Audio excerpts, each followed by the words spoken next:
Bene data bakundwa, turagarutse nanone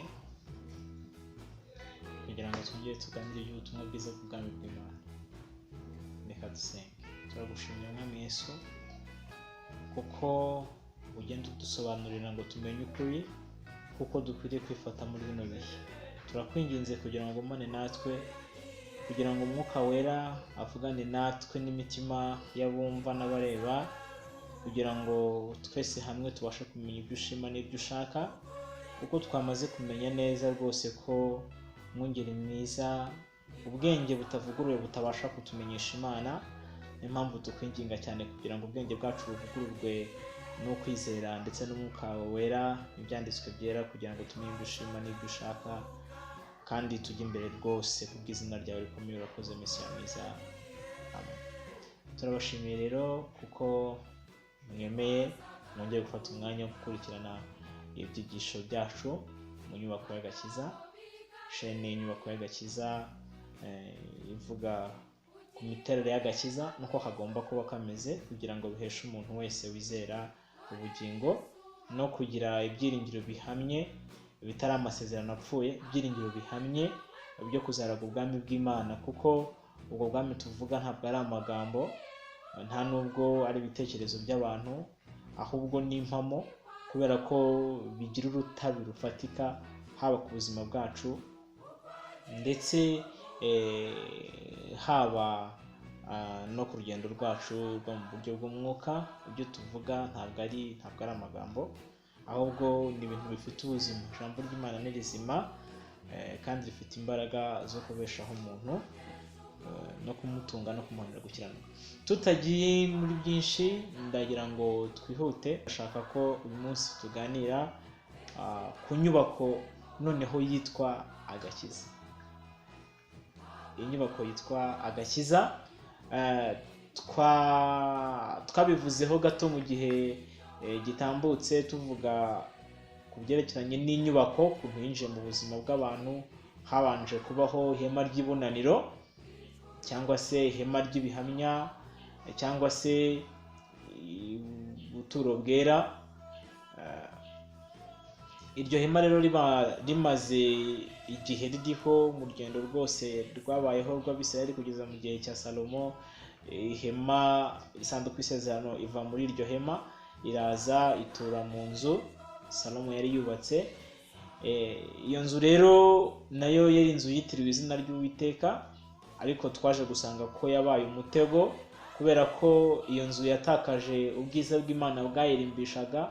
Abantu bakomeza kwibeshya ko bafite Imana ibitayeho, kandi Imana yaratandukanye nabo kubw'imirimo yabo, kubera ko abantu nyine bagumye kwibeshya, bagumye gutekereza ko Imana ibakunda, ari ubwoko bw'Imana, kandi nyamara imirimo yabo ihakana ko rwose, ihakana kuboneka kw'Imana muri bo. Ibyo ngibyo twabivuzeho mu gihe gitambutse. Rero ibyo byaje no kuza gutuma ya nzu isenywa n'umwami Nebukadinezari. Iyo nzu yongera gusanwa, isanwa n'abagabo benshi batandukanye, harimo ba Nehemiya na Ezira, harimo Zerubabeli wari ufatanije na Yosuwa mwene Yosadaki, bafatanije n'abahanuzi bakomezaga barimo Hagayi na Zekariya.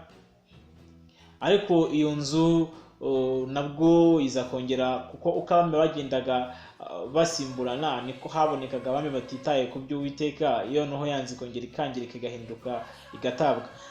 Byatumye rero iyo nzu igenda itakaza ubwiza bw'inyuma, kuko bw'Imana bwo bwari bwaratakaye kera. Iyo nzu iza no kuza kugera aho ivugururwa n'umwami Herode mukuru, ayihindura nziza cyane, ayihindura kimwe mu byiza nyaburanga byarangabye isi muri icyo gihe. Ntabwo ari ibyo ndi butindeho, kubera ko twabonye ko rwose n'ubwo iyi nzu yayubatse neza, ariko ubwiza bw'Imana butari buyirimo. Impamvu ni izihe? Ni uko iyo nzu ihari hashize hafi ibinyejana 5 nta nzozi, nta yerekwa, nta gusurwa n'abamarayika, nta jwi, nta buhanuzi. Imana isa nkaho yacecetse kugeza igihe umwami Yesu yongeye kuvukira hongera kumvikana ijwi ry'Imana, ariko noneho bitanyuze kuri ya nzu, ahubwo noneho Imana imaze gushajisha rwose kuboneka kwayo mu rusengero, kuboneka kwayo ku misozi runaka, kuboneka kwayo ku tununga, ahubwo umwami Yesu aje kugira ngo umubiri we abe ari we uba urusengero. Kuko ngira ngo muzi ko yabwiye abantu ngo basenge urusengero nawe akazarwubaka mu minsi 3. Baramuseka kuko icyo ashaka kuvuga wari umubiri we wagombaga gusenywa akongera kubaka mu minsi 3, ariko icyo ngambiriye si cyangwa ndashaka kwivugira ko Uwiteka atakibarizwa mu nzu runaka, atakibarizwa ku musozi runaka, atakibarizwa ku tununga runaka, ahubwo twebwe ubwacu turi inzu y'Imana niba tuguma mu byiringiro, tugumana ubushizi bw'amanga kugenda kuzageza ku mperuka.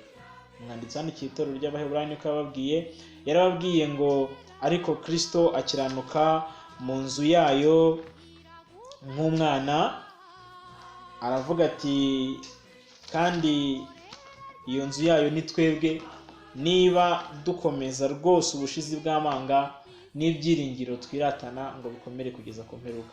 Ni ukuvuga ko twebwe turi insengero cyangwa se turi inzu, na Paulo yavuze ibyo bintu mu gice cya 12 avuga ngo twebwe ubwacu turi insengero, imibiri yacu ni insengero z'Uwiteka Imana. Nabyo ntabwo ndi bitindemo kubera ko abantu benshi ngira ngo mubizi ko Imana ntabwo ibarizwa ahantu runaka. Uyu munsi nta nzu ifite yayitiriwe, ahubwo uyu munsi ni twebwe insengero, ni twebwe, ni njyewe, ni wowe nzu y'Imana nibuguma mu byiringiro by'ubutumwa bwiza, kuko umwami Imana atazongera kubonekera mu nzu zubatswe n'intoki z'abantu, ahubwo azabonekera muri twebwe. Nk'uko izina ry'umwami wacu Yesu riri, izina risobanura Imana ikiza, cyangwa se mu buryo bworoshye agakiza, Yahashua. Uko iryo zina rye riri ni izina rya Yesu risobanura Imana ikiza. Nubundi donc nagakiza Imana izana. Imana rero muri bino bihe byacu by'itorero ituye mu gakiza, cyangwa se yatwiretse nk'Imana ikiza. Niyo mpamvu agakiza turaza kuza ukagereranya n'inyubako, n'inzu Imana ubwayo ituramo, kuko twebwe turi inzu y'Imana niba tuguma mu byiringiro by'ubutumwa bwiza. Ni amagambo ntari butindemo cyane kuko nakunze kubabwira ko ibitabo by'inyubako y'agakiza niba ushaka kubibona birahari mu buryo burambuye, byagufasha niba ufite inyota yo kuba wamenya umwimerere w'agakiza tuvuga, ubasha gutambutsa umuntu muri kino gihe kibi, kandi ubasha no guha umwiteguro nyawo umuntu witegurwa kwa Kristo atariganya. Tudatinze rero, inyubako y'agakiza imaze kuboneka, muzi uko yafunguwe ku musaraba. Nyuma y'ubutumwa bwiza bune hakurikiyeho kumanikwa k'umwami wacu Yesu Kristo kugira ngo abe impongano y'uwizera wese amaraso ye. Ibyo byarabaye kandi byahamijwe mu gihe cyabyo, nabyo ntabwo ndi bitindemo. Ariko arangije umwami wacu Yesu Kristo agiye kuva mu isi, umurimo we mu isi awurangije, amaze gucana umuriro w'ubutumwa bwiza mu isi, azamukana n'abigishwa be ku musozi wa Elayon. Arangije ababwira aya magambo iyo tugiye gusoma Matayo igice cya 28, turayasoma cya 28 ku murongo waho wa 16. Nuko abigishwa 11 bagigarira ku musozi Yesu yabategetse, bamubonye baramupfukamira, ariko bamwe barashidikanya. Nuko Yesu arabegera avugana nabo ati nahawe ubutware bwose mu ijuru no mu isi. Nuko mugende muhindura abantu mu mahanga yose abigishwa. Bagira ngo tugendane. Mugende muhindure abantu mu mahanga yose abigishwa, mwabatiza mu izina rya Data wa twese n'Umwana n'Umwuka wera, mubigisha kwitondera ibyo nababwiye. Kandi dore ndi kumwe namwe iminsi yose kugeza ku mperuka. Imana itugire neza kandi Imana idufashe. Yesu ajya gutangiza uyu murimo w'ubutumwa bwiza, ajya gutangiza iki kintu nakunze kubasobanurira nk'inyubako, nk'inzu yitwa agakiza. Ajya gutanga uyu murimo yatanze umurimo muri aya magambo, kuko muri Yohana ho yari yabasabiye igice cya 17 aravuga ngo ndabasabira, asabira abigishwa be amanutse nibwira ko ari muri uwo murongo mu gice cyaho cya 17 yaravuze ngo data uko wantumye nanjye niko mbatumye. Ni ukuvuga ngo umurimo yari afite yawaguriye cyangwa se yawukomeresheje gutuma abigishwa be nk'uko nawe se yari yaramutumye. Se data wa twese yamutumye gucungura abantu, yamutumye kumenyesha abantu iby'umwaka w'imbabazi. Ibyo ntabwo ndi buze kubitindamo cyane. Umurimo urangiye rero aha inshingano abigishwa be kuwukomeza. Uwo murimo rero warakomeje, ndetse abigishwa be batangira kuwukora, batangira kubwiriza ubutumwa bwiza bw'ubwami bw'Imana uhereye ku munsi wa Pentecote, bamaze kuzuzwa umwuka wera. Uwo murimo bawukorana ubunyangamugayo, bawukorana ubwitange, bawukora babikuye ku mutima kugira ngo natwe tumenyeshwe ubutumwa bwiza. Ubutumwa bwiza buramamara, burakwira mu mahanga yose. Umwami Yesu yari kumwe nabo nk'uko yabibabwiye, akomeresha ijambo ryayo ibimenyetso n'ibitangaza. Ntatinze cyane, nari ndimo nshaka kubumvisha ukuntu agakiza nako dufite kavutse. Hagiye hashira iminsi, ako gakiza Kristo yazanye gahura n'ingorane zihe z'uko hari abami muri icyo gihe, hari abatware, hari abategeka bari bagambiriye rwose ko ibyo bintu bidakomeza. Abambere bari idini ripfuye, kuko umusaraba wa Kristo ku Bayuda rwose iby'agakiza ku Bayuda, iby'umusaraba, ibya Kristo, ibya Mesiya wabambwe ntabwo bashaka kubyumva. Ku Bayuda uwo musaraba wabereye ikigusha. Ku bagira iki nk'abashakaga ubwenge, uwo musaraba wa Kristo uragenda ubabera ubupfayongo, kumva ukuntu igihano cyagenewe ibisambo gishobora guhabwa ukwiriye gukiza abantu byabereye ubupfupe mu bwenge bwabo bw'isi. Kubyumva bibabera ubupfu. Ku Baroma nk'abari abanyapolitike muri icyo gihe, uwo musaraba wa Kristo uragenda rwose bo kubabera umusaraba w'ibivume, kubabera umusaraba uzanwa no kwigomeka, kuko muryango muzi neza ko umusaraba cyari igihano cyashyizweho n'Abaroma cyo kumanika abarobere, abantu bigize intagondwa cyangwa se ibyigenge, cyangwa se reka mbyite gutyo, ntacyo wari umusaraba wo kwigomeka. Abantu bigometse ku ngoma y'Abaroma. Niko rero bo babibonaga, abanyapolitike muri icyo gihe babonaga umusaraba wa Kristo ari ukwigomeka. Kandi ibyo bintu uko byari biri muri icyo gihe n'uyu munsi niko bikiri, kuko umusaraba wa Kristo n'uyu munsi uwo musaraba ku banyabwenge uhinduka ubupfapfa, uwo musaraba ku banyedini ugahinduka ikigusha, uwo musaraba ku banyapolitiki ugahinduka kwigomeka, nubwo atari zo ntego zawo. Kuko kuri twe bw'abizera uwo musaraba n'imbaraga z'Imana zihesha umuntu wese wizera gukizwa. Niyo mpamvu uwo musaraba umaze kuboneka, ako gakiza kamaze kuboneka, kuko nyine Kristo we ni ibuye rigusha, ni urutare rusitaza ku batizera, ariko nyamara ku twebwe abizera uwo Kristo niwe butunzi dufite. Uwo musaraba umaze kuboneka, cyangwa se agakiza kamaze kuboneka, kahuye n'ingorane nyinshi ku banyapolitike, ku banyabwenge b'isi no ku banyedini. Kahuye n'imbogamizi nyinshi zakarwanyaga, zagiraga ngo zigakure mu nzira ko abanyedini bo ku Bayuda muri icyo gihe bari abantu bubaha Imana, reka mbyite gutyo, bari abantu bashaka kubaha Imana, ariko cyane cyane bareba no ku nyungu zabo bwite. Ibyo tuzabivugaho nitwigira imbere mu murimo Kristo yasize.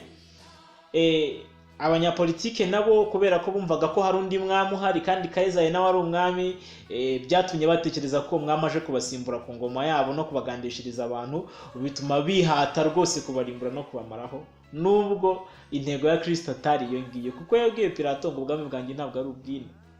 Niyo mpamvu rero bakabaye batarabitinzeho, ariko nyamara siko byagenze, ahubwo bafashe intego yo kubarimbura, kumva ko ari abantu bigometse kandi nyamara bari insuzugurwa zitereye aho ngaho zibwira abantu iby'amahoro n'ubwami bw'Imana budutegereje nyuma y'ubuzima. Urumva ko nta hantu byari bihuriye, ariko nyamara bo niko babitekerezaga. Hanyuma hakaza n'abanyabwenge bo bataburaga kubakoba uko bwije n'uko bukeye, no kubona ko kwibuza cyane cyane kwinjoyinga, kwiryohera mu by'isi ari ukubambura umudendezo wabo, bigatuma nabo babanga abavandimwe, bakemera ko abavandimwe bandi bicwa.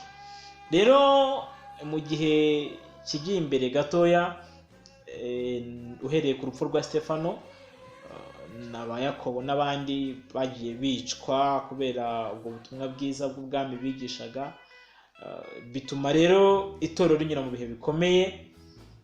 Uko imyaka yagiye iyindi, hari akarengane kabaye mu gihe cya Nero, hari akarengane kabaye mu gihe cyo bita Kaisar Domitian, hari akarengane kabaye mu gihe cyo bita Trajan. Ni abami benshi bagiye basimburana, bakagenda bashyira itorero mu bihe bikomeye by'amakuba, kuko byo ni ibisanzwe. Umwami Yesu ahagurutse itorero yababwiye ko tutahawe kumwizera gusa. Paulo yandikira Filipi nawe babwiye, aravuga ati ntabwo twahawe kwizera gusa, ahubwo twahawe no kubabazwa kubwe. Arongera yandikira Abaheburayo arababwira ati twemeye gusohoka ngo tumusange inyuma y'urugo, twemeye gutuka kubwe. Arongera yandikira Timoteyo amubwira ngo abantu bose bashaka kwizera umwami Yesu Kristo, kubaha Imana bari muri Kristo Yesu, bazarenganywa. Ibyo rero ni ibintu byari bisanzwe. Amakuba n'ikome ry'ibitugerageza n'imibabaro, ibyo ni ibintu bigomba kubaho mu gihe cyacu cy'agakiza cy'itorero. Kuba uyu munsi bidahari ni ukubera ko nyine agakiza gahari ari fake. Ndabisubiramo, ko uyu munsi bidahari nuko agakiza kacu kivanze n'ibindi bintu byinshi ibyo gushaka korohereza isi. Reka dusubire inyuma ne gutaruka, ahubwo uko imyaka yagiye iyindi, abayobozi bamwe b'itorero batangiye, atari bo gusa ahubwo n'abakristo n'abantu bagendanaga nabo, batangiye kujya basharirirwa n'ibyo bihe banyuramo. Hatangira kuboneka ibitekerezo by'uburyo bashobora kugira ibintu bimwe barekura mu nzira y'agakiza, kugira ibintu bimwe barekura mu nyubako, kugira ngo babashe koroherwa n'akarengane, kugira ngo babashe kubona uko abana n'abavandimwe baba amahoro, kugira ngo babone uko babasha kugendana n'isi, bitewe n'uko isi yababazaga cyane mu gihe gikomeye. Cyane cyane ahagana mu mwaka wa 323 mu gihe Constantine yinjiraga mu itorero. Iyo dukurikiranye amateka y'itorero dusanga we yari yinjijwe mu itorero no kubona ko abamubanjirije bagiye barenganya abakristo bapfuye nabi, ubwo bwabamutera kwiyunga ku bakristo. Ariko mu byizere, kwifatanya n'abakristo k'umwami ukomeye w'Abaroma ntabwo byari inyungu ku itorero, kuko byarizaniye kubaho inyuma rigaragara rifite ubuzima busa nk'ubugaragara inyuma, ariko mu mwuka ririmo rigenda ryononekara, risenyuka kuko ryatakaje umurongo. Uti byagenze bite? Constantine ikintu cya mbere yibanzeho yari umwami ugomba kuyobora Abaroma, akayobora n'abakristo kubera ko yifatanije nabo. Rero ikintu cya mbere yitayeho ni uburyo abakristo bashobora kubana amahoro reka mbyita abapagani, cyangwa se n'abaturage bandi basanzwe batigeze bemera Kristo nk'umwami ndetse n'umukiza. Icyo kintu rero kugira ngo gikunde byasabye ko habaho icyo twita concession, amasezerano y'imishyikirano, kugira ngo abapagani bagire bimwe bareka n'abakristo bagire bimwe bareka, noneho barebe ukuntu bashobora kubana amahoro, akarengane gahagarare, abantu ntibongere kwicwa urubozo, abantu ntibongere guhigwa bukwara, abantu ntibongere guteshwa ibyabo, barebe ko haboneka amahoro n'ituze mu gihugu. Iki nicyo kintu cya mbere Constantine yibanzeho cyane, agenda azamura umwami cyangwa se azamura abakuru b'itorero, abaha imyanya ikomeye, kugeza ubwo nyine abayobozi nabo kubera ibyabakururaga, abari abakuru b'itorero muri icyo gihe kubera iryo ryo kwishakira ibikomeye cyangwa se no kwifuza koroherwa n'akarengane no gushaka amahoro no gushaka mu byabo, nabo baradohose, barekura ibintu bimwe by'ingenzi mu by'ubutumwa bwiza. Ntabwo ndibuze kubivugaho kuko ibyo bintu murabizi namwe, hari ibintu mubona mukabona uko itorero ryubatse muri kino gihe n'ahantu bigoye no ubutumwa bwiza bwari bumeze. Byatangiye kuzamo nyine ibintu tutamenya, umubatizo urahinduka, habonekamo ni byinshi, ntabwo ndi bidetaye none ahangaha kuko tuzabiganira ku nyubako rwose zipfuye kandi zinasanye nabi, nabyo tuzabireba. Rero icyo gihe cyahingishije agakiza amapica akomeye cyane, kuko agakiza karasenyutse gatakaza umwimerere pe uko ibihe bihaye ibindi. Abapagani batangira kwinjira mu itorero, haboneka abapagani bo mu rusengero, haboneka abapagani bo mu nzu y'Imana, abantu bakinjira bakiri abasinzi kubera ko umwami nawe yinjiye mu idini, abantu bakinjira ari abarozi, ari abasambanyi, ari iyo no itorero riba ahubwo riba idini riri official, riba idini rusange, riba itorero rusange, niko babyita mu ndimi zabo. Kubera ko nyine abantu batigeze bahinduka, babonye uburyo bwo kwinjira nabo bakomezera umwami Yesu, nyine agakiza karangirika, inyubako igenda ihura n'ibiyangiza byinshi. Guhera icyo gihe no mu bihe byakurikiyeho, umwami Yesu hari igihe yageze ashaka itorero aribura. Muzi ko abwira Yohana yamuhaye ibintu 7, amubwira kwandikira amatorero 7 yo muri Aziya. Ayo matorero ni amatorero 7 yari ahari, ariko akaba n'amatorero yerekana ibihe 7 itorero rizanyuramo. Avuga muri icyo gihe hari igihe cyabanje itorero ryari rizima, igihe cya Efeso, igihe cya Simuruna, aho itorero ryari rifite amakuba n'akaga n'ingorane. Akarebwa ati nyamuneka mwihangane mugeze ku gupfa nanjye mbabiki ubwami. Iyo ni Simuruna. Efeso yari yayibwiye ngo mfite ibyo mushimira byinshi, ariko icyo mugaya ngiki ni uko warese urukundo rwawe rwa mbere. Urumva nyine bitewe n'amakuba bari barimo, abantu bagiye urukundo rwabo rugenda rugahoka. Kandi ni koko umwami Yesu yabivuze neza muri Matayo, avuga ngo kuko ubugome buzagira urukundo rwa benshi ruzakonja. Ubwo bugome bwari bugenda buzamuka, umuntu yica mwene se, agambanira mwene se, agira gute. Urukundo rwa Efeso rwarahungabanye, ariko umwami Yesu aravuga ati nzaza aho uri igitereko kitabaza hacyo mu gihano. Uyu ni Efeso. Ntabwo ndi butinde ku byayo, ahubwo imbere gato hatangiye kwinjira umwijima wari uturutse ku nyigisho z'uwo bita Balamu, umwuka w'Abanikorayiti. Umwuka w'Abanikorayiti bari abantu bahambiriza abantu by'umudendezo uzanwa n'agakiza, bakabarenza umurongo w'agakiza. Ntabwo ndi bujye muri detaye kuko hari ibitabo byinshi bivuga ibyo. Nyuma yaho haza itorero ryinjiranwa n'umwuka wa Yezebeli. Umwuka wa Yezebeli cyangwa se umuhanuzikazi witwa Yezebeli, Bibiliya niko imwita umwuka we. Yigishaga imbata z'Imana gusambana no kurya intonorano. Ibyo ntabwo ari ibindi, ahubwo ni ukuvanga iby'Imana n'iby'isi. Iyo tuvuga ubusambanyi tuzakunda kubivuga inshuro nyinshi, ntabwo tuzasanga ari ubusambanyi bwo gusambana kw'imibiri, ahubwo ni ubusambanyi bwo mu mwuka. Ibyo bintu tuzabivuga mu gihe kiri imbere, kuko umwami Yesu aduha uburyo bwo kubivugaho. Hanyuma uwo mwuka wa Yezebeli wagiye ukora itorero noneho mu kugera mu gihe twavuze ku mwuka wa mbere w'Abanikorayiti, ari umwuka wa Balamu.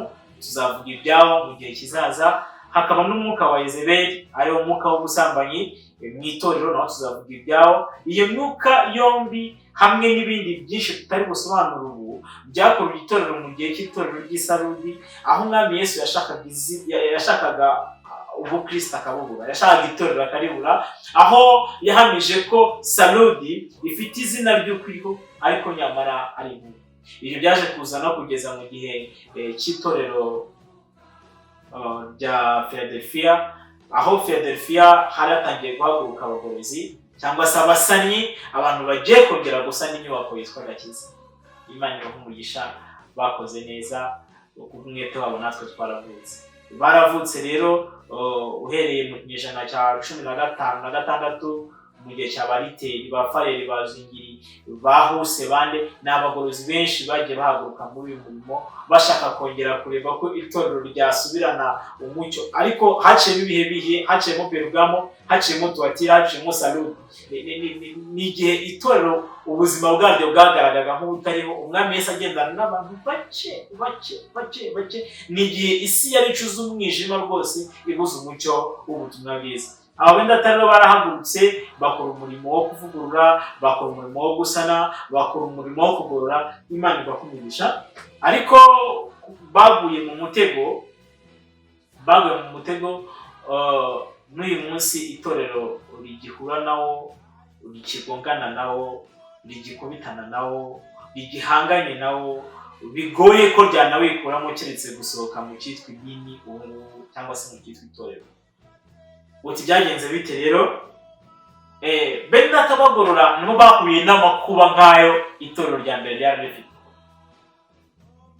Bene Data bagorora bahuye n'amakuba ahwanye, kuko nyine bashaka kongera ko agakiza ko kari kameze, nabo bahuye n'amakuba ahuye rwose n'abambere bari bafite. Uko abambere barwanyijwe n'idini na politike zari ziriho cyangwa n'ubutegetsi bwari buriho, niko nabo bahuye n'ibyo bibazo. Barongeye bagongana n'ikibazo cyo kugongana n'idini, cya kindi cyahoze ari itorero rya Kristo, kubera ko cyinjiranywe n'umwuka w'isi, cyinjiranywe n'umwuka wa Yezebeli, umwuka w'ubusambanyi, umwuka wo guhuza iby'Imana n'iby'isi, umwuka wo gushaka nyine wo kugoreka. Kuko inyubako agakiza yubakwa yari ifite umwimerere uko yatanzwe n'Umwami Yesu, ariko bigeze imbere nababwiye ngo bamwe batangiye gushaka kurekura bimwe mu nyubako y'agakiza kugira ngo boroherwe, abandi batangira gushaka kubaka bagoretse kugira ngo babone uko bibonera icyubahiro cy'abantu bakundwa n'isi, bemerwa n'isi, abandi bajyana imishyikirano n'isi kugira ngo barebe ko bwacya kabiri, kugira ngo bareke akarengane kagabanuka, kugira ngo barebe ko nabo bashimwa n'abantu n'ibindi byinshi, impamvu zitandukanye zatumye agakiza bagenda bakagoreka. Rero ntabwo byakomeje kuba itorero, ahubwo ryahindutse maraya. Wari umugore w'umugabo, wari umugore w'umugabo, itorero rya Kristo, umugeni we, ariko nyamara wiyononye akifatanya n'undi mugabo ari we si, bigatuma rero Umwami Yesu atangira kumubona nka maraya. Ntabwo ndi buvuge kuri iyo ngingo nonaha ngaha, kubera ko hari igihe nzabaganiriza kuri maraya ukomeye uhetswe n'inyamaswa, ni ukuvuga umunyedini cyangwa se idini ariko riri ku bitugu by'ubwami, cyangwa se ku bitugu bya politiki, cyangwa se ku bitugu by'ubutegetsi. Ibyo hari igihe nzabibaganiriza mu gihe kiri imbere, ariko reka nigire imbere gato mbibwirire ingorane abagorozi bahuye nazo. Bene Data mu murimo wo kugorora rero, kubera ko kaga n'ingorane, hagiye haboneka ubutware bumwe cyangwa se ubutegetsi bw'abantu bumwe mu bihugu bimwe na bimwe byagiye bishyigikira uko kugorora, kuko nabyo byari birambiwe ubutegetsi bw'idini bwari buriho icyo gihe, bwari burambiwe ubutegetsi bwa Papa bwayoboraga muri icyo gihe. Hagiye haboneka rero leta zakira abo bagorozi zikabacumbikira. Mu mateka y'itorero ibyo bintu muzabisangamo, kuko abivuga mu buryo bwagutse.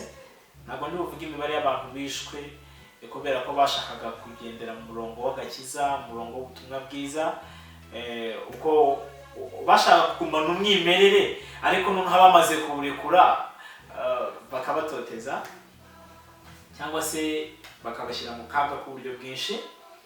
Ntabwo ndi bujye mu mibare yabyo, ahubwo ndaza kuza kwivugira kuri uyu mutego Bene Data baguyemo. Bene Data rero bamaze kugera muri ibyo bihugu byemera kubacumbikira, byemera kubakiza ako kaga, nabo baze kuza kwisanga mu mutego usa kuba abambere baguyemo. Ni mpamvu uzumva bose bavuga ngo inzira zose zigera i Roma. Umutego wa mbere baguyemo n'abandi niho baguyemo. Kubera iki? Kubera ko nabo bisanze ubwo bwami bwabacumbikiye cyangwa abami babagiriye ubuntu bwo kubahisha no kubakira, bisanze batekereza ko hari ibyo bagomba. No kuvuga ngo bisanze nabo bagiye kujya mu murongo w'isi, bagiye gufatanya nabo, noneho bigasaba ko bimenyekanisha ko abami babacumbikiye kugira ngo babashe kubona uko babwiriza ubwo butumwa bwiza batanga. Ntabwo byari bimwitangira, ariko nyamara hanyuma byaje ku mutego, kubera ko bisanze bagomba nabo kugira ibigo by'amashuri byabo ni byiza, kugira amavuriro yabo ni byiza, kugira gute, ibyo bintu bagenda babyubaka, bumva ko nyine hari inshingano bafite nabo mu gihugu cyabemeye, cyabakiriye. Ibyo bintu bibatora mu mutego. Uti byagenze bite rero? Hanyuma uyu munsi turaza kuza kwisanga turi mu gihe aho kubwiriza ubutumwa bwiza bisaba ko habaho kumvikana cyangwa se habaho amasezerano hagati y'ugiye kubwiriza ubutumwa bwiza n'igihugu cyangwa n'ubutaka agiye gukoreraho. ibyo bintu wakumva nta kintu bitwaye, iyo ugitangira kubyumva wumva nta kibazo, ariko ndakubwiza ukuri kose ko Imana ishobora byose, ibyo bintu ni umutego kandi ni ikibazo gikomeye cyane. Umwami Yesu ajya gutanga cyangwa se kohereza abantu ngo batangira kubwiriza ubutumwa bwiza bw'ubwami bw'Imana, yarababwiye ngo dore nahawe ubutware bwose mu ijuru no mu isi, nuko nimugende. Ufite ubutware bwose mu ijuru no mu isi niwe wababwiye ngo nibahaguruke bagende babwirize abaremwe bose ubutumwa bwiza, abizera babatize mu izina rya Data wa twese n'Umwana n'Umwuka Wera, babigishe kwitondera ibyo Kristo Umwami yasize ababwiye. Niko inshingano yari imeze, bahabwa ubutware na nyirabwo ubufite mu ijuru ndetse no mu isi.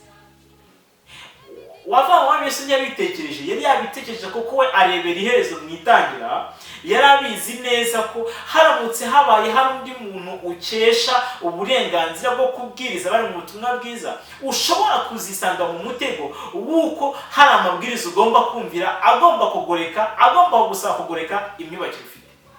Ni ukuvuga ngo uburenganzira bwo kubaka, autorisation de bâtir y'inyubako y'agakiza, uburenganzira bwo kwemerera kubaka inyubako y'agakiza, buramutse bufitweho uruhare n'undi muntu utari Kristo ubwe, ubu uri muri risque, ubu uri mu ngorane z'uko ashobora kuguha umurongo kuko ugiye kubaka utandukanye n'uwo Kristo mutayiza n'inama yagusigiye. Kiba ari ikibazo gikomeye cyane. Ni nayo mpamvu tuba dukwiriye cyane kugendera mu mutware bwa Kristo bwonyine, kuko bindatabagore niyo mutego baguyemo.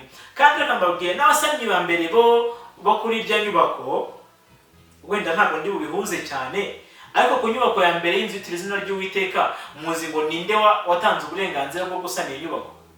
Ntabwo byabaye nko mu gihe cya Salomo ngo Uwiteka wari utanga uburenganzira bwo kubaka, ngo anahakanire Dawidi kuyubaka kubera ko ashyiraho amabwiriza ye. No, ahubwo mu gihe cyo gusana uzarebe itegeko ryatanzwe na Kuro, itegeko ritangwa na Dariyo, itegeko ritangwa na Artazerusi. Byaje ntabwo mvuga ko bitaturutse ku Uwiteka, ntunyumve nawe.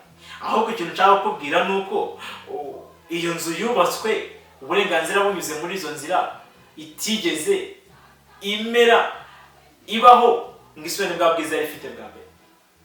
N'abandi bubatse nabo niko byagiye bibagendekera, kubera ko ubu ngubu ntabwo byoroshye kubaka agakiza kuko kagombye kuba kubatse. Kubera iki? Kubera ko abantu baguye muri uwo mutego, n'abagorozi bacu baturaje ubutumwa bwiza baguye muri uwo mutego wo kwisanga bimeze bite, wo kwisanga hari undi muntu bagomba gukesha uburenganzira bwo kubwira ubutumwa bwiza, wo kubwiriza ubutumwa bwiza, bitumaga mu mutego. Umwami Yesu aravuga ngo ngende kumwe nawe uhereye none kugeza ku mperuka y'isi, aduha uburenganzira bwo kubwiriza ubutumwa bwiza. Impamvu ni iyi, ni ukugira ngo ahagararire iyo nyubako yitwa agakiza, ayihagararire wenyine kugira ngo itagorama, kugira ngo hatagira ikirengagizwa, kugira ngo hatagira ikititabwaho, kugira ngo igumane umwimerere wayo. Iyo hari ikindi gihagarariye inyubako kitari Kristo ubwe, iyo nyubako ishobora guhura n'imitego, ishobora guhura n'imbogamizi z'uburyo butari kumwe. Bene natabagore rero nanyo bivuga, Imana ibaha umugisha, bakoze ibyo bari bakwiriye, gisigaye ni icyaha. Bagomba kutubyaza ubutumwa bwiza. Umwami Yesu yarabashimye, yashyize urugi rukinguye imbere yabo, natwe twasigaye nta hacu. Kubera ko muri kino gihe cy'iminsi y'imperuka, Umwami Yesu ntabwo ahamagara abantu nk'itsinda, ahubwo ahagaze ku rugi rw'umuntu arakomanga. Umuntu niyumva ijwi rya Kristo agakingura, Kristo azinjira iwe basangira. Ni ukuvuga ngo Imana irahamagara umuntu umwe umwe, kuko biratangaje kuba uyu munsi nta nubwo wemerewe gukizwa uko wumva ukwiriye gukizwa, kubera ko hari imbogamizi urimo urabona z'ubuzima, z'ubutegetsi, z'abanyamadini, z'abanyabwenge. N'ubundi umusaraba wa Kristo uracyari kwa kundi. Umusaraba wa Kristo uracyari ubupfu ku banyabwenge. Uwo musaraba wa Kristo, iyo gakiza y'ukuri, n'uyu munsi ndabihamiriza, ncorewe n'imbaraga z'Umwuka Wera, uyu munsi gakiza iracyari ikibazo kuri ibyo byiciro byose, iracyari ikibazo ku banyamadini, iracyari ikibazo ku banyapolitike, iracyari ikibazo ku banyabwenge. Gakiza y'umwimerere. Niyo mpamvu rero mbabwira ngo bene data, dusangiye amakuba n'ubwami no kwihangana biri muri Kristo Yesu, kugira ngo twirinde cyane uko tugenda tutagenda nk'abatagira ubwenge, kuko umwami wacu ari bugufi. Imyubakire yacu ikwiriye kuba igenzuye rwose, ntuze gucikwa n'icyo kiri buze gukurikiraho. Umwami Yesu agumisha. Amen.